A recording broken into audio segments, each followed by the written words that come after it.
green. I don't know how it got so green.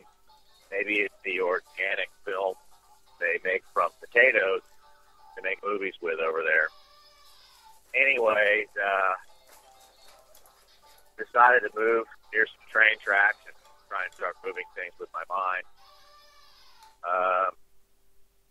Maybe get some people into some places they shouldn't be. Of course, I would bring a philosophy book because that's how I roll when I'm dirty, cold, and trying to make money. Love you. Bye-bye. End of message.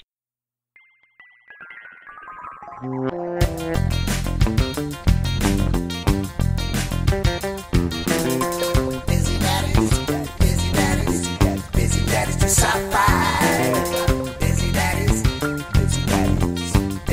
do sci-fi. Busy daddies do sci-fi. Busy daddies do sci-fi.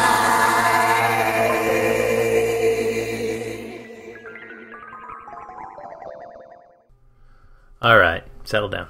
Good evening. Morning. Good morning. Welcome to Busy Dads Do Sci-Fi. Oh, no. No. No. Not anymore.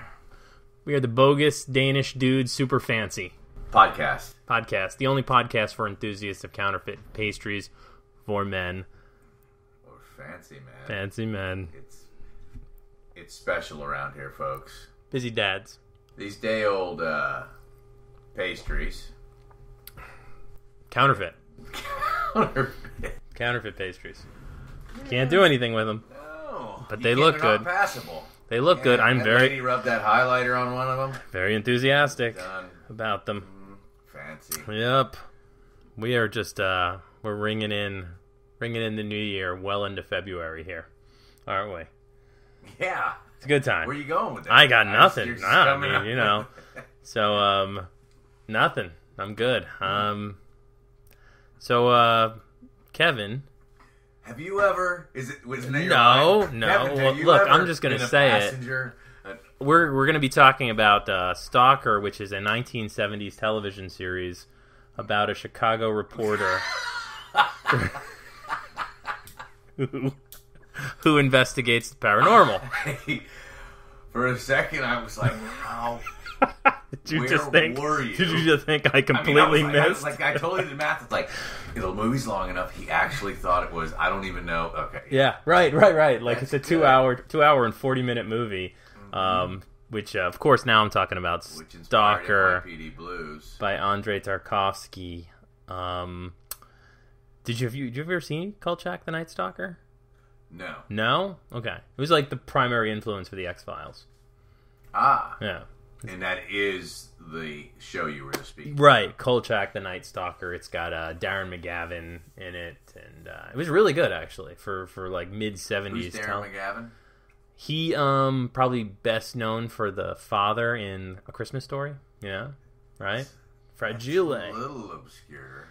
Darren McGavin. I mean, I can't imagine. I can imagine him, but not his face. It's a very prestigious award. He's got the No. leg, and you know what I'm talking about there. You know, the Christmas Story part I have. It's Kolchak. All right, that's where I lost you. Kolchak. 1979. Andrei Tarkovsky. Right. Here we are again. Another Back in Russia, man. Riveting Russian episode. You guys, diehards here, you know you can always email us at bddsci-fi@gmail.com if you really want to talk to us about. Or you can check content. out our Instagram feed at BDD Sci-Fi. There's always some pretty exciting stuff happening there. We just had a contest. That was kind of fun. How'd that work, George? It went really, really well. We had a contest where I was going to do some customized art for a lucky winner, and this listener won, and I'm drawing her husband, and her daughter as Star Wars characters right now. I was so ready. Because you kind of put yourself at the mercy of some of our wild listeners. And from some of the mail we get and from some of the pictures that have been sent, Oh, yeah. it was weird that you gave out my cell phone number, but I have almost eradicated most of those people. No weirder than the fact that I gave out your address too. I know. Well, this is how real we are. I thought you mean someone could just be like, I need you to draw me spearing porpoises. Like one of your with my spider cock. Well, it's funny. That's the runner-up. The runner-up wanted that. No, I mean, somebody told us recently, get connected to our listeners. And so I thought, what better way than to give them Kevin's phone number and address. And not only that, but I mean, it's a good way to deflect some of the negative attention from some of our enemies that I've been getting. I still have that Russian guy keying my car. I'm hoping to get back in his good graces with this episode, though. Well, we'll see. We'll see. You and Tarkovsky's ghost, not so much. I was thinking of our enemies. We haven't talked about Ernie the Ernster Klein. No, we haven't. In a while. I heard someone mention them on another Sci-Fi thing, and he was the original, wasn't he? He was the first. Well, whoever wrote Tiger Man, whoever's son that was the first. God, that guy. Those were the days. Yeah, that guy is like the Lex Luthor of our enemies right now. He's his little machinations from his volcano hideout. Smart Brit. Yeah, right. Running the show. Twisting Wasn't his there mustache. Even like a secret little kid boss in that? Yeah, that was the twist. What were we even do? That was back when we thought. Yeah, I got nothing. We read 3 books for I think that first episode, didn't we? That was bulky. 3 books, or did we just happen to have read 3 books? I think it was in like a 3-hour episode, which brings us back to Stalker. Well, I was about to say, or I was going to go, what the hell were we reading that first book for? Because I couldn't really tell if it was sci-fi or not. Right. And you, in our preparations for this episode, begged the question. I wonder if you can call Stalker science fiction. I ponder that. End of episode. There we go. Done. Guys, BDDSci-Fi.com. Instagram, Busy Dads Do Sci-Fi. Thanks for listening. We're trying a we won't spoil it policy, so the episode's over. Done. So just start watching Tarkovsky Stalker. Do you wanna set up the world a little bit? Can I set up the world? Writer. Do we set up worlds? Stalker and Doctor. I love it. I love that. First of all, folks, writer, professor. I'm sorry. Yes. Professor was a scientist. There is a zone, and it's in this man's country. And stalkers are guys who can get into the zone and have learned the ways of the zone, taught by other stalkers, and take people in through the treacheries, perhaps psychic treacheries, of the zone to get you to the room where you can make a wish and the wish will come true. That's ambiguous though, because it's almost like you don't have. Am I setting up the world? Why would I why would I go ahead and give that? You said I'm going to back up and say, can I ask our stenographer to read that back, please? Thank you. She said, yes. You said, you can make a wish. You really can't, can you? You're ahead of yourself. I'm just saying. George, I'm setting up the world. That's kind of like a twist. That might be like an hour 2 or so where... We already said we're... folks, yes. George wants me to say that it's actually your innermost wish. We already said we're done. Nobody's even listening right now. You want a pot of gold? Guess what? You know what your insides most want? A nice bowel movement. Yeah. That's what you're getting, buddy. It's your innermost desire. Really has nothing to do. Most Listen sincere to the crackle of that wish. seltzer. That is some quality seltzer there. We're back in producer Vic's good graces. For now, kind of. I mean, it's not flavored seltzer, but that might be because we had to do a solo episode last time. But buy all those Danishes. Yeah, but we can't eat them because they're fake. I mean, it's almost like the guy's the devil. He gives you eternal life, and then you spend the rest of your life in prison. Which is sort of like what might happen if you get into the room. Exactly. Yeah. So, anyways, a lot of cool stuff going on. Guarded by barbed wire and soldiers with machine guns is the area that is the zone. Frightening the pants off many people for maybe a couple decades. Yeah. Something hit this area. Boom. They tried to go at war against this thing. Bullets don't work. Armies don't work. It's just the zone. Wonderful that when you get into the zone, it is the lush colors that one might remember that Tarkovsky dealt with when he shot Earth before going off into space and Solaris. One thing I wanted to ask you, because there's a complete separation visually from the modern world and then the zone, obviously. The modern world is shot in sepia. We get into the zone we're in, like you just said, these lush colors. Did you get a feeling that the bleakness of the modern world had to do with the zone, or that they were entirely separate? That this was the way the world was now kind of as a result of what had happened, or that this was just the way the world was? They were separate. Yeah, That's kind of what I was... I was able to not go, Russian film, Russian filmmaker, must be saying some shit to us. Right. I saw this as a dystopia. Yeah. Yeah, I agree. And so the zone was, I don't know, the choice to make it a much better looking place obviously works its way out as we go into it. Yeah. I really like this movie. That I could have seen a mile away. I said that movie is in my mind. In other words, I've sat in front of it and watched it, but couldn't really remember much. So it was like seeing it anew here in my later years. I went into this movie with some preconceived notions. I did not love... You? Yeah. Is this I did not to be confused with our gift? Not to be confused with my ability to... Well, we'll see how this rolls out. I was enthusiastic about this movie. I feel on some level it actually kind of changed me a bit, but I did not love it. I did not It's walk similar away. to your Solaris experience. I liked it a hell of a lot more than I liked Solaris, though. You did? Oh, absolutely. Yeah, without a doubt. Like, I mean, there was just things going on in this movie that were flat out beautiful. Mm-hmm. One of them I think is that question that we're asking, like, is this sci-fi? In our preparation for this show, you wanted to talk a little bit about some of the elements that are in there. Yeah. I mean, so sci-fi. Yeah. Place you got to get something out of. Barbed wire. Soldiers. There's almost like a Running Man feeling. Yeah. To it, right? Or just stuff that kind of happens like that. And you got to get in, and then you're in.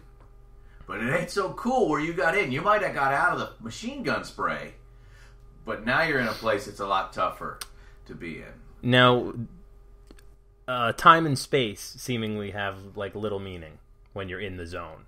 There's things that are constantly moving. You could go someplace and completely lose somebody. He's the gimmick where he's tying rags onto lug nuts and tossing them in like some vague attempt to kind of like keep their path going, but there's a power to them as well. Like he talks about, these are things that only the stalker knows.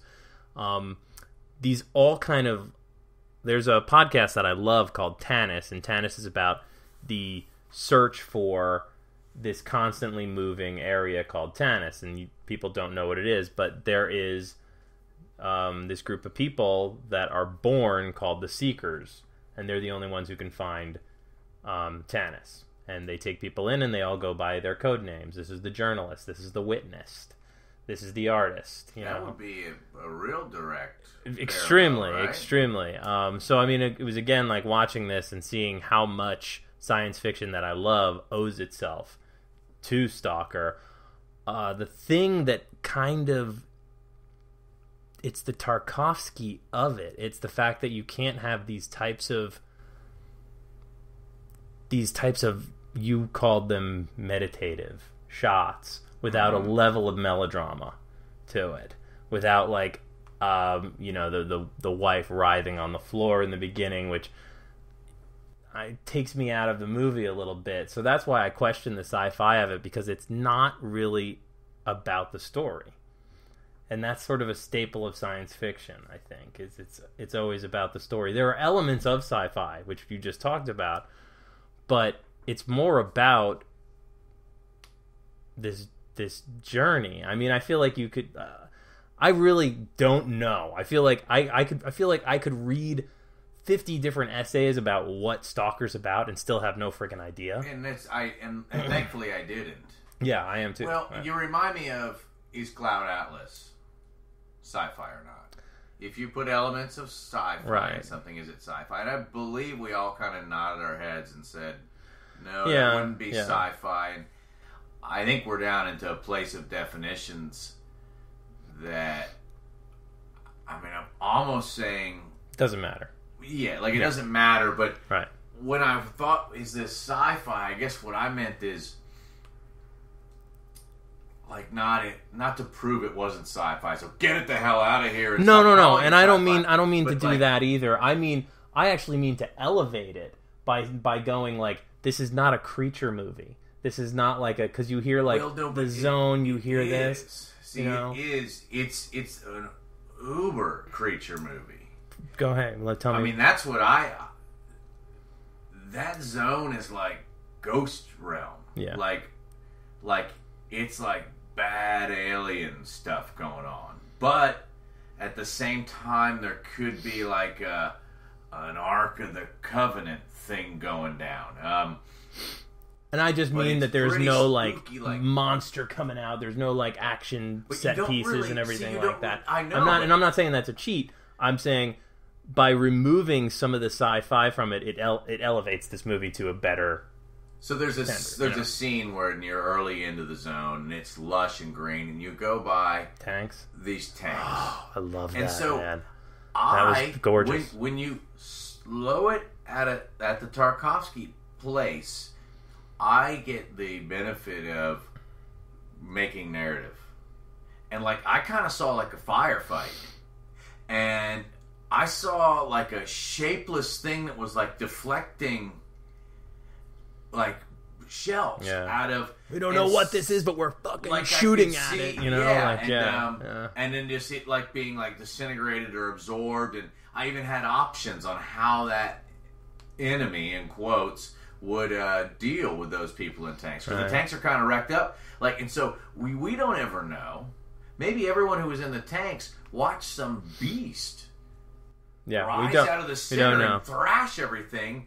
And even the stalkers don't even know because there's no witnesses to what is. Because the outside people, once you break the military barrier, they ain't going to chase you, dude. No, they are you're done. They're scared shitless of this place, Something they know maybe internally is like, do not go in there. Now, and then there's the other scene where you just you see a gun mossed over underneath the creek, and like those things were just, they kind of gave me like the heebie-jeebies a little bit. Like it was just cool stuff. There was an Andrei Rublev icon painting that floated by. When was that? It was in the water. In the water? Yeah, just a religious painting. Okay. But he's doing that too. Yeah, great. I mean, some of the coolest shots. I mean, that's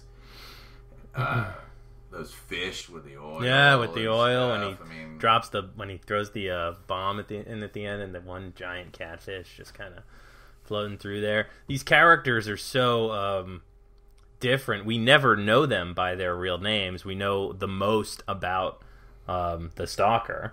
He has a wife. He has a daughter. Who's the product of the Zone. Who is the product of the Zone and is crippled in a way. Yeah. You see crutches, and we see. Do we? Not yet. Okay. All right. We get there. All right. Yeah, we get there. Yeah.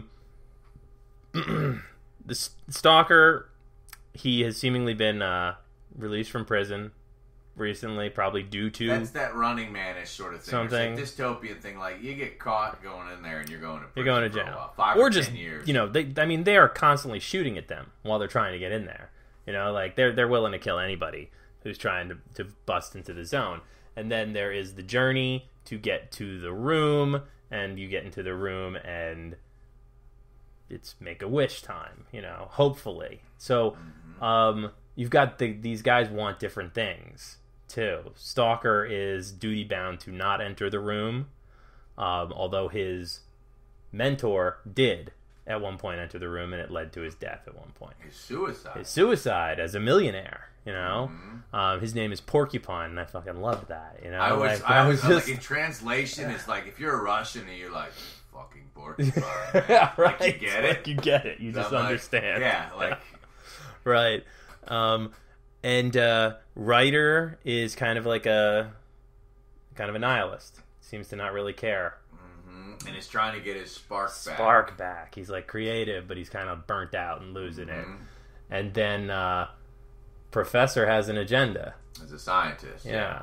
And his agenda is to destroy this thing. He has brought a bomb because he thinks that this wish room in the wrong hands is going to destroy the Earth. And now this sounds like the connective tissue of a fantastic story. And we're kind of left with it to do with what... And I'm not saying that is a bad thing, because I went to amazing places with this movie. This is really about what Tarkovsky seems to do. It's his style. It's his... He uses these movies as not so much the mode for telling a story as he does just the art form of making movies. You know, I believe that's what you experienced, George. I don't know what Tarkovsky tells you, though. And he is of the stature where people would probably be able to say they know what he's doing.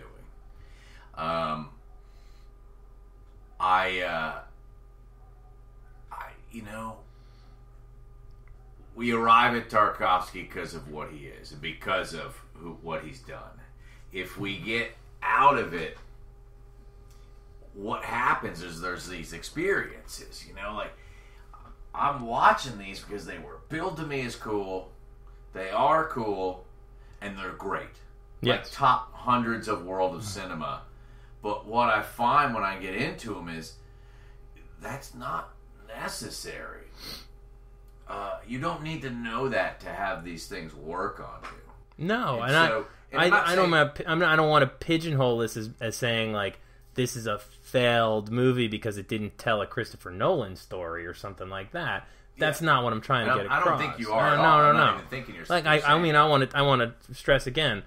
I feel like seeing this movie changed me in a way like I can't believe I haven't experienced this before. What did it do? It gave me what, like you just said, experience. Like that's what it was. I felt like I went in with a preconceived notion. I maintained that notion probably through the first. What was the notion, anyways? Did you name it? The notion was that this is going to be a boring, shitty, melodramatic, just like, you know, but it's gonna look good. It's gonna be style over substance. It's going to be the beautiful equivalent of a Zack Snyder movie. So basically, you get into the room and all the shitty movies in the world play. Yeah, right. My own stuff. I'm like, I'm strapped to a chair watching fucking Sucker Punch. I guess your innermost desire would be to never watch movies like that again. So he hooked you up. Yeah, I mean that slate was brushed clean, and I mean I'm fucking like reborn. You know, like it was. But it's like you said, an experience, and as a movie, I'd recommend it to people, but I can't go like, yeah, I loved that, man. It was just like beginning to end, like this shot, like a lot of it has already kind of faded into the periphery for me, but I'm really, really glad I took that journey. Like it's something that like it's one of those things that like. You don't get a movie like that more than like 5 times in your life.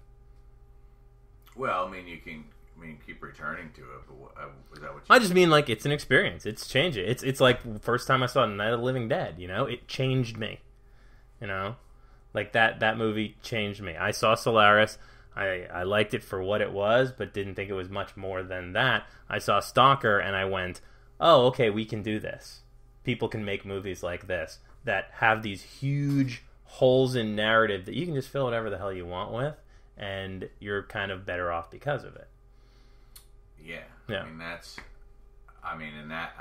Maybe those are the ideas that get it in our ideas thing. Yeah. So who knows what Tarkovsky was thinking?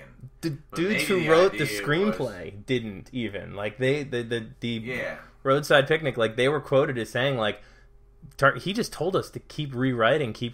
So we just kept on writing until he finally was just like, okay, I like this. Let's shoot this. When the Russian Film Commission came back to him, this was on Wikipedia. You didn't know this already? No, I didn't know this already. Yeah. But they said this needs to be more fast-paced, and you need to have more action in it. And he came back to them and said, okay, so I need to actually make it slower and more melodic, because I want people to leave if they're not going to sit through the whole thing. Yeah. Well, and that's a tremendous battle to fight. Right. At this point, we're in a time and place where you just watch Stalker because it's cool. And here we are, the Bogus Danish Dudes Super Fancy Podcast, who used to talk about science fiction, and we have this movie we watch, and it happens to kind of make it so that we can talk about sci-fi. The Danishes in the movie were fantastic. Yeah, that one guy's wish was all Danish. All Danishes. Yeah. So we got a bagel instead. I want to, is this sci-fi? Let's just keep doing this, because that's, as we try and remember, like, I think the bomb and the blowing up the space, like, even Arrival. There was the two rogue soldiers who wanted to blow up this sacred alien contact place, right? Yeah. And so, as you said, you've got the structure for a really tight movie. He stretches it very long. But, I'm happy to report I wasn't... You just described, like, liking it, having an experience, but it wasn't like a movie in the sense that it moved along. And I'm happy to report that I don't have that filter, man. I'm not sitting there going, it is a movie. It's a movie. Yeah. It is a movie. It's Sure. just a different movie. I mean, this is classic art film, right? Completely. Which I generally it's the jokes, find the stereotypes. Which I generally find a little kind of unpalatable. Like, that's just not my speed usually. Like Godard. I've tried at one point to watch, like, AFI's top 100 films of all time. Like, this was tried. How many did you get through? I got through the first 4. I have a journal of them. Actually, I got through the first 4 because 2 of them were fucking Godard movies, and they were boring as shit. I mean, it was just basically like, I don't get it.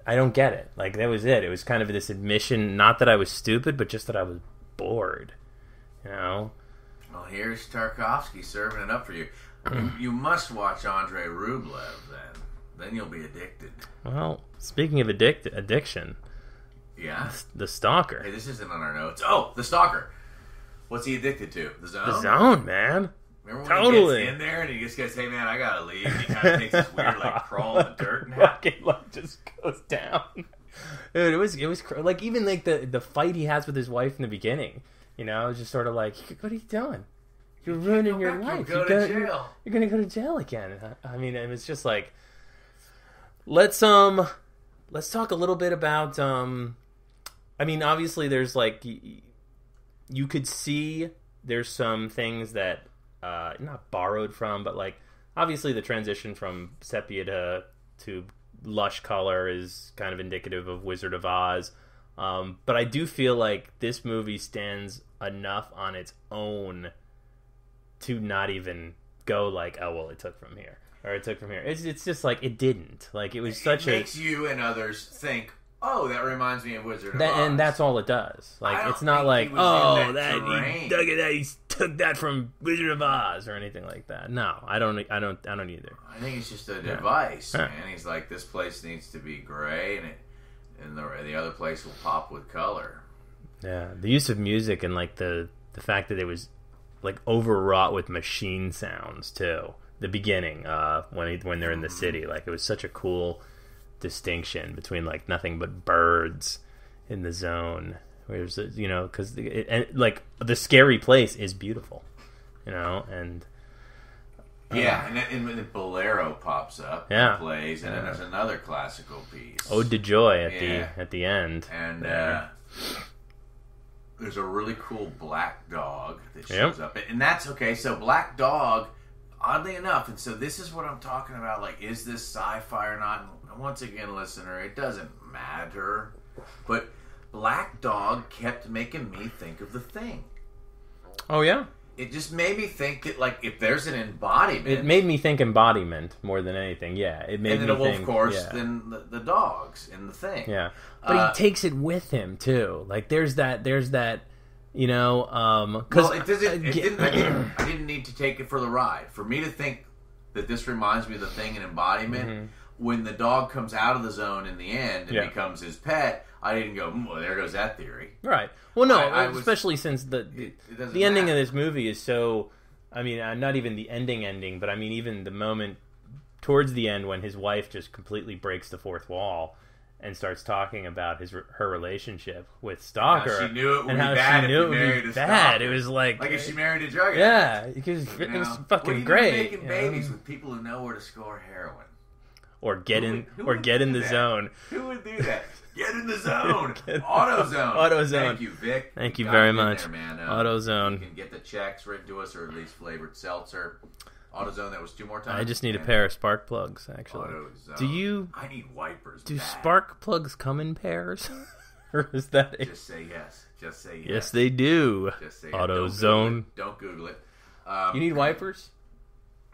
Yeah. Yeah. It's been kind of raining here. It's in been Los raining, Angeles. man, like crazy. When that, you know, LA wiper. It's like that cracked sun Yeah. dried thing, and then it rains. Oh man, and you're like, I'm dangerous. When am I ever see going to use wipers? And that worked for like 12 years. Not so much anymore. Oh well. It's nice to be kind of out of a drought.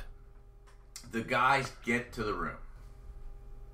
Throughout this movie, folks, and what I think takes away from the sci-fi or supports the stretching meditation thing is these guys argue philosophy, and they go through the whole thing, and it's very Russian, just like in space, and names drops like the dawn of philosophy. I mean, there's 3 times where Stalker just stops and recites poetry, you know? Right, and then there's just straight up stuff out of Revelations. Yeah. There's a point when the writer happens upon a crown of thorns, literally puts it on his head and says, I will not forgive you.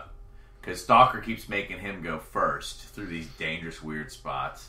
And so there's so much to kick you out of the sci-fi. The closed mind has got no chance here. Yeah, Because it's just going to go, oh, you're just being Russian, and you're being arty, and there's just so many ways to get ejected from the zone. Yes, that's pretty good. It would be easy to press the pretentious button if you wanted to cheat yourself out of enjoying this. You know, ladies and gentlemen, I don't think Tarkovsky is pretentious. You know, I don't even know. I'd love to know when people started calling those flicks pretentious and who they were in general. I mean, who's to get in the way of art films? I mean, shit, it worked on you, works on me. Right. They get to the room. There's an argument. Professor pulls out the bomb. He comes to realize in his own that that's not going to do anything. I love it. It's not even there's no struggle. I mean, there's a little struggle over it, but the revelation is not like this dramatic reveal or anything. He's just like, oh, it's just a bomb, you know. And it's something I envied the reactions of those guys. There was something about how I don't know if I'm not even going to try and say things that'll make it seem stereotypical. The way those people were, there was a nonchalance. Yeah. That's if great way to do put the it. bomb thing, this is your trip, man. Yeah, all right, you man. pulled a gun out? We're doing this. What are you That's doing? not gonna You got work. a gun? Oh, I told you They about just the kind gun, of call man. each other out on Yeah. stuff. They're like, no, you kind of a scumbag. This Well, is the okay. deal. All right. And so, anyways, they get to it. None of them go into the room. By the time they get there and by the time they've taken the journey, they realize the futility of it. Punchline is, it's your innermost desire. So once again, the pot of gold you want might not be that. Which I found fascinating, first of all. Born of pain, he says as well. Like, I loved the way they characterize the lack of control that you can have over what your innermost desire is. Well, of course, I had to say what would pop out if I went in. Right. And tell us, Kevin. I don't. I can only hope that at this stage in the game, something that resembles the things that I value in the world would have come out. I think it would have tapped the good in me. Mm-hmm. And I don't know what would have came out. But and that was kind of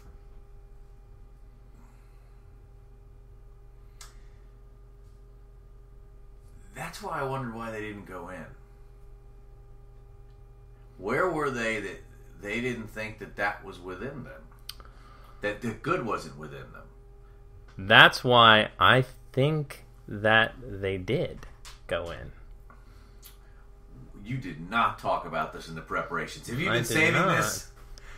I think kind of the reveal of the ending is that they did in fact go into that room.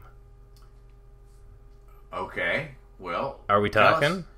Yeah, tell us about it. Well, first of all, they get back to the bar where they rendezvoused to enter the zone. Mm-hmm. The dog comes out of the zone. This black dog's been following around. Is there in the bar with them. They're having a drink and they disband. Yeah. So the reveal is, yes, the daughter. The daughter. Describe it though. The daughter. Monkey.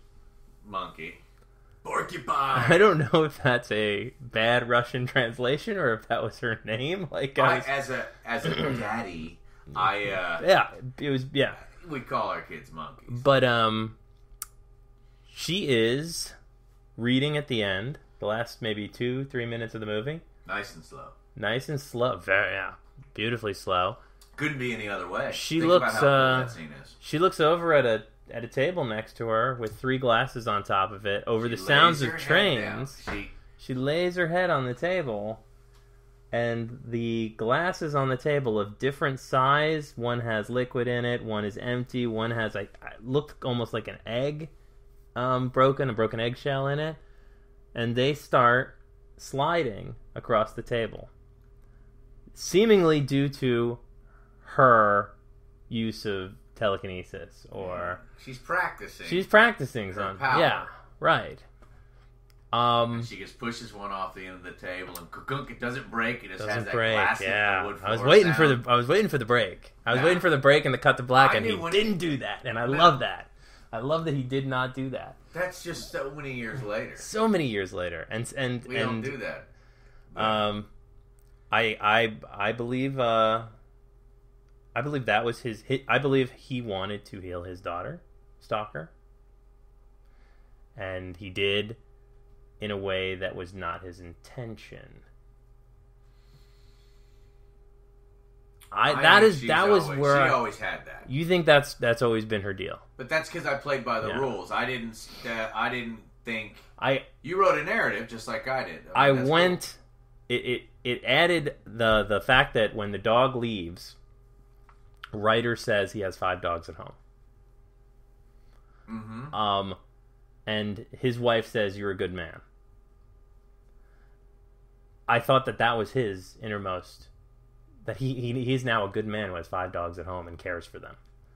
All right. That is what I went. That's what made me go back after the guy was like, oh, okay, that's what, And I thought maybe just Professor's was he didn't use the bomb. Yeah, that's very good, George. Very cool. That was where I landed. Like he goes in. Like, you never see that he goes in to blow it up. The innermost wishes to not do anything like that, so he pops out and you just see him. But he even says that. He even says that when he's dismantling the bomb. He says, perhaps my innermost self wouldn't let me do this. and he ends up not doing it.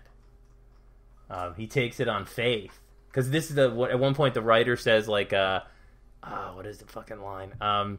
He's looking for like signs of math and miracles or something like that. Algebra and miracles.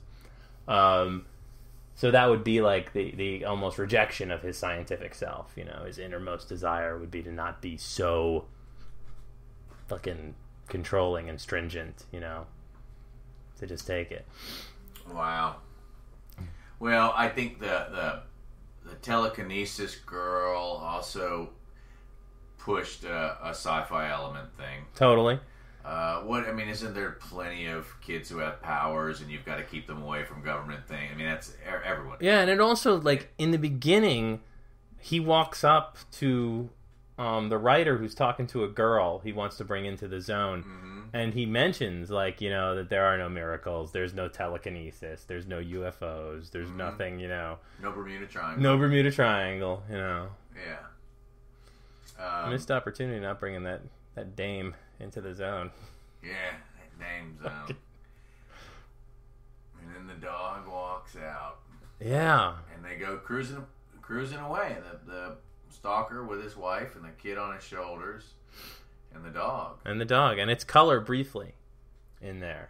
Yeah, you start to look for it's sepia when they're in the real world, colorful in the zone, and then there's parts that it goes back and forth. For a little bit, I tried to make rhyme or reason to that, and I just went, I don't need to hang on. So did he end up, like, do you think he ended up moving his family into the zone? Or is that way too literal? Because he talks about wanting to move him, and then they're in color at the end. So I don't know if that was like, I don't even know if that matters. Like, that was like, business. That's kind of where I'm only just now kind of going like, oh wait, were they in the zone? Because he says I'm going to move my. I don't know. I might have to watch it again. Watch it again. 2 hours and 40 minutes, man, and it really didn't feel that way. Like, I was surprised, actually, that when I was in the last 20 minutes of it, that it was winding down. Like, it kind of cruised, which was cool.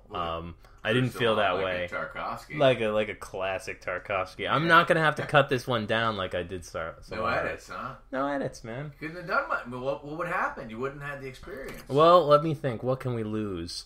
You can't. You know what? You can't. You know what? That whole scene in the meat mincer. Get that out of there. Meat mincer. The tunnel. There was a couple things great. like, so when you're playing at that speed, the guy can decide to have a gun in there or not. When he's filming the shots of the fish, he can decide what items get put in there. Yeah. So there was two skeletons intertwined at one point. I kind of saw that as a flash blast, something had happened to them. There was all sorts of things that kept this sci-fi for me. There was no, like, I loved there was no we got to go to A to B to C to get the, like they just walked. They just went places, and it was just like, oh, here's a pool filled with garbage, nuts, and here's the bolts. Yeah. With the nuts, with cloth tied around them. Those were being thrown, I thought, to break kind of any barrier, like to set off any traps that might be out there. There's the trap side, and later on you see Professor at the fire, and it's kind of like this. Well, this is a trap here going on, and what I was confused about was when he's handing out the matches to see who goes first through the tunnel. Which was called the meat mincer. Meat mincer. Later on, he tells the writer that it could have only been him. Like, there was some, like, extra element of, like, the stalker has a more advanced knowledge of not only this terrain, but also, like, the people he brings in here as well. Because he says at one point, like, the writer is like, I saw you push that match in my direction, so I would pull the long lot, and I'd have to be the one who goes. And he tells him, it had to be you. You know, like I was confused exactly about what it was, if I missed something that, you know, or if it was just like that was it. The Stalker knew. Yeah, I didn't hang up on that either. Just I don't know. That's I think it was important that the writer felt like he kept being chosen, and it was important that the writer would be offended by that, to create the tension between the two later. And so I wasn't like, I wonder what this dude knows. But no, it was because I felt like I don't think the Stalker has insight like that. I think he has insight about the zone. Yeah. Not so much. I mean, he must have known something to send him through first. But I didn't really feel like they were in peril. See, I thought it maybe had to be him because he was the most scared of it. But he does talk about people dying there. Like he talks about people perishing in this, you know, especially in the tunnel. He's like, oh, so many people. And maybe that didn't come across to me. I never felt like they were in danger.